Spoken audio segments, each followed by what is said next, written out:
جمہوریت پرستوں کی تعریف کے مطابق پاکستان کی تاریخ میں 4 ڈکٹیٹر یا عامر حکمران گزرے ہیں۔ ان کے نزدیک عامر وہ ہے جو فوج کا سربراہ ہو، جرنیل کی وردی پہنتا ہو اور ملک کی آئین کی کتاب کو پس پشت ڈال کر اقتدار پر قابض ہو جائے۔ ایسے 4 ڈکٹیٹر فیلڈ مارشل محمد ایوب خان 27 اکتوبر 1958 تا 23 مارچ 1969، جنرل آغا محمد یحییٰ خان 25 مارچ 1969 تا 20 دسمبر 1971، جنرل محمد ضیاء الحق 6 جولائی 1977 تا 17 اگست 1988 اور جنرل پرویز مشرف 12 اکتوبر 1999 تا 18 اگست 2008 مختلف وقفوں سے برسر اقتدار رہے۔ پاکستان کی 75 سالہ تاریخ میں یہ عرصہ 32 سال 10 ماہ اور 29 دن بنتا ہے۔ یہ 12,010 ایام کل 27,375 ایام کا 44% ہیں۔ ان چاروں ڈکٹیٹروں کے سوا اس ملک میں جمہوریت کی سیڑھی پر چڑھ کر اگر کوئی اقتدار میں آیا، خواہ اس کا دور اقتدار بدترین فاشزم اور خوفناک ترین ظلم سے بھرپور کیوں نہ رہا ہو، جمہوریت پرست اسے ڈکٹیٹروں کی فہرست میں شامل نہیں کرتے۔ گورنر جنرل غلام محمد قانون ساز اسمبلی توڑ دے، سکندر مرزا 2 دفعہ مارشل لاء لگا دے، ذوالفقار علی بھٹو پہلے civilian chief marshal law administrator کی حیثیت سے 1 سال 8 ماہ برسر اقتدار رہے، آصف زرداری منتخب وزیر اعظم کے تمام اختیارات اپنے پاس ایسے منتقل کرے کہ وزیر اعظم ایوان صدر کا دربان محسوس ہو، وہ انہیں ڈکٹیٹر نہیں سمجھتے، زیادہ سے زیادہ آمرانہ رویے کا الزام لگایا جاتا ہے۔ یہ حکمران ووٹروں کی ایک قلیل تعداد کے ووٹ لے کر برسر اقتدار آئے ہوتے ہیں۔ 60% کے قریب ووٹرز نے ہمیشہ اس جمہوری نظام پر نفرین بھیج کر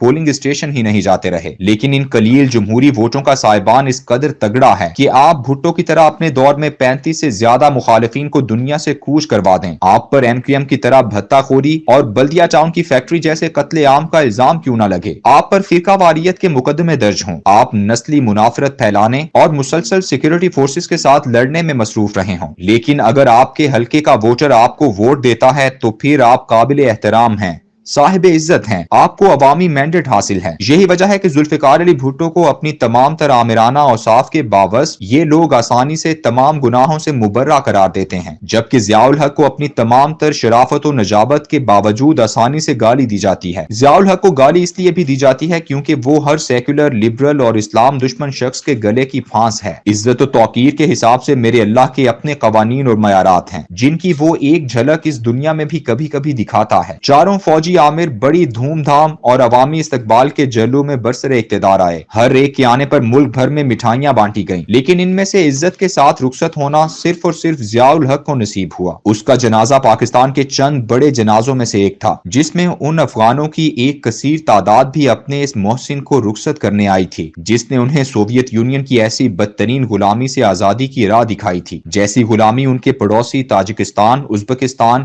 اور ترکمانستان وغیرہ کے مسلمان گزشتہ 50 سال سے بھگت رہے تھے۔ 10 سال تک برسر اقتدار رہنے والا ایوب خان اقتدار سے اترنے کے 6 سال بعد تک زندہ رہا، ایک گمنام شخص جسے 19 اپریل 1974 کو اس کے آبائی گاؤں ریحانہ میں چند ہزار لوگوں کی موجودگی میں دفن کر دیا گیا۔ اسے ڈیڈی کہنے والا ذوالفقار علی بھٹو اس وقت ملک کا وزیر اعظم تھا، لیکن اپنا جمہوری امیج محفوظ رکھنے کی ہوس میں جنازے سے الگ رہا۔ یحییٰ خان کے خلاف عوامی نفرت ایسی تھی کہ اس نے بقیہ 10 سال پشاور میں اپنی رہائش گاہ میں نظر بندی کے گزارے۔ موت سے کچھ عرصہ پہلے اسے گورنر جنرل فضل حق نے آزاد تو کر دیا، لیکن اسے جلد کی ایک ایسی بیماری ہو چکی تھی جو اسے ہمیشہ کھجانے میں مصروف رکھتی، اور اسی حالت میں وہ 10 اگست 1980 کو خالق حقیقی سے جا ملا اور خاموشی سے دفنا دیا گیا۔ چوتھے اور آخری مارشل لاء لگانے والے پرویز مشرف کی حالت آج دیدنی ہے۔ جلا وطنی اپنی جگہ، وہ ایک ایسی لا علاج بیماری میں مبتلا موت کا انتظار کر رہا ہے جو دنیا میں صرف 2 درجن افراد کو ہوتی ہے۔ ان تینوں کے برعکس مسلم دنیا میں آپ کہیں بھی چلے جائیں،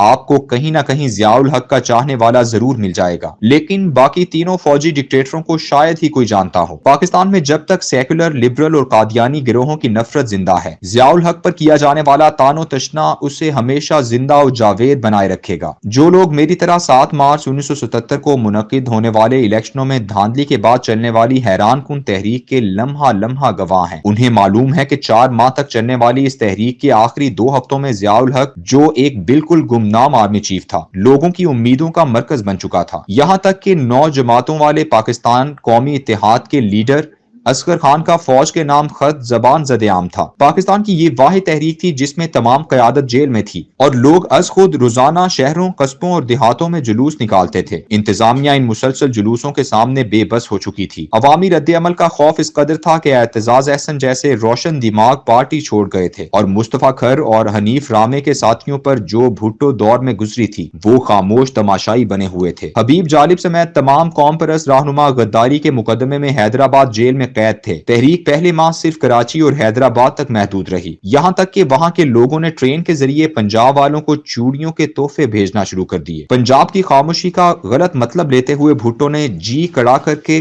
9 اپریل کو پنجاب اسمبلی کا اجلاس بلا لیا۔ اس دن مال روڈ پر جو ہنگامہ ہوا وہ خوفناک تھا۔ یوں لگتا تھا پورا علاقہ احتجاج کرنے والوں کے کنٹرول میں ہے اور پولیس خوفزدہ تماشائی۔ چند دن بعد پیپلز پارٹی کے ورکروں نے میکلوڈ روڈ کے ایک جلوس پر رتن سنیما سے فائر کھولا۔ عوام گولیوں کی بوچھاڑ میں چھت کی طرف دوڑے اور فائر کرنے والوں کو کئی 100 فٹ سے نیچے پھینک دیا۔ اب انتظامیہ بالکل ناکام ہو چکی تھی۔ 3 شہروں کراچی، لاہور اور راولپنڈی میں فوج بلا لی گئی۔ انارکلی کے سامنے مسلم مسجد کے سائے میں فوجی جوان بیٹھے تھے جنہوں نے سڑک کے اس پار لائن کھینچ رکھی تھی کہ اس سے آگے بڑھے تو فائر کھول دیا جائے گا۔ بکھرا ہوا ہجوم جیسے ہی قمیضوں کے بٹن کھول کر آگے بڑھا، میں نے خود اس ہجوم کی ہیبت ان جوانوں پر طاری ہوتے دیکھی ہے۔ فوج نے عوام پر گولی چلانے سے انکار کر دیا۔ اب ذوالفقار علی بھٹو کا ایوان وزیر اعلیٰ سے نکلنا اس لیے بھی ضروری ہو چکا تھا کہ اس کے وہاں مزید رہنے سے جو حالات پیدا ہو رہے تھے وہ خطرناک سے زیادہ خوفناک تھے۔ بھٹو کی ٹیم اور مفتی محمود کی ٹیم کے آپس کے مذاکرات کامیاب ہوئے تھے یا نہیں، یہ معاملہ آج بھی تصدیق مانگتا ہے، لیکن بھٹو کو ایوان وزیر اعظم سے نکالنے کے لیے اب کسی فرشتے نے آسمان سے نہیں اترنا تھا۔ یہ کام صرف ضیاء الحق کر سکتا تھا۔ 5 اور 6 جولائی کی درمیانی شب اسے نکال کر مری ریسٹ ہاؤس میں منتقل کر دیا گیا۔ ضیاء الحق 90 دن کے وعدے پر برسر اقتدار آیا، لیکن پھر اس کے بعد ملک میں صرف ایک فکرے کی گونج باقی رہ گئی جو ایک قوم پرست جمہوری رہنما خان عبدالولی خان نے ضیاء الحق کو بولا تھا: دیکھو قبر ایک اور مردے دو، تم لیٹو یا ذوالفقار علی بھٹو، ظاہر بات ہے اپنی موت کے پروانے پر کون دستخط کرتا ہے۔